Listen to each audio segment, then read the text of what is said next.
परिवार के लोग अगर कोई संदेह व्यक्त कर रहे हैं तो निश्चित तौर से सरकार को इसमें कोई परेशानी नहीं होनी चाहिए कि वो ऑल इंडिया इंस्टीट्यूट के अंदर दिल्ली के अंदर उनका पोस्टमार्टम करा दें।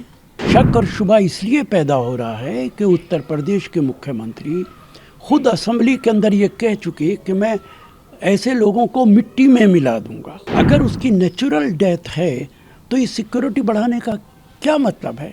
सरकार किस बात से डरी हुई है? इसकी बड़े पैमाने पर इसकी इंक्वायरी होनी चाहिए, इन्वेस्टिगेशन होना चाहिए।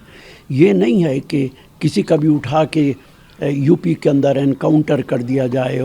परिवार के लोग अगर कोई संदेह व्यक्त कर रहे हैं तो निश्चित तौर से सरकार को इसमें कोई परेशानी नहीं होनी चाहिए कि वो ऑल इंडिया इंस्टीट्यूट के अंदर दिल्ली के अंदर उनका पोस्टमार्टम करा दें। शक और शुबा इसलिए पैदा हो रहा है कि उत्तर प्रदेश के मुख्यमंत्री खुद असेंबली के अंदर ये कह चुके कि मैं ऐसे लोगों को मिट्टी में मिला दूंगा। हालांकि ये बयान बहुत काबिल एतराज़ बयान था, लेकिन उसके बाद अतीक के साथ जो कुछ हुआ, मुख्तार अंसारी के साथ जो कुछ हुआ, तो उस पर लोगों को शक और शुबा निश्चित तौर से पैदा होगा।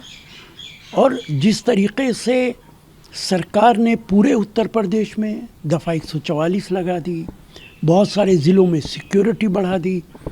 अगर उसकी नेचुरल डेथ है तो ये सिक्योरिटी बढ़ाने का क्या मतलब है? सरकार किस बात से डरी हुई है? फिर तो ये सब नहीं होना चाहिए था। इसलिए अगर इसकी जुडिशल इंक्वायरी होती है तो बहुत अच्छी बात है। इसकी बड़े पैमाने पर इसकी इंक्वायरी होनी चाहिए, इन्वेस्टिगेशन होना चाहिए।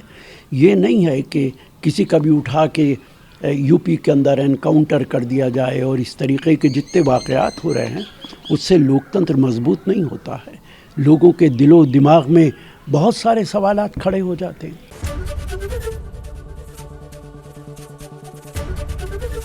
एबीपी गंगा, खबर आपकी, जुबान आपकी।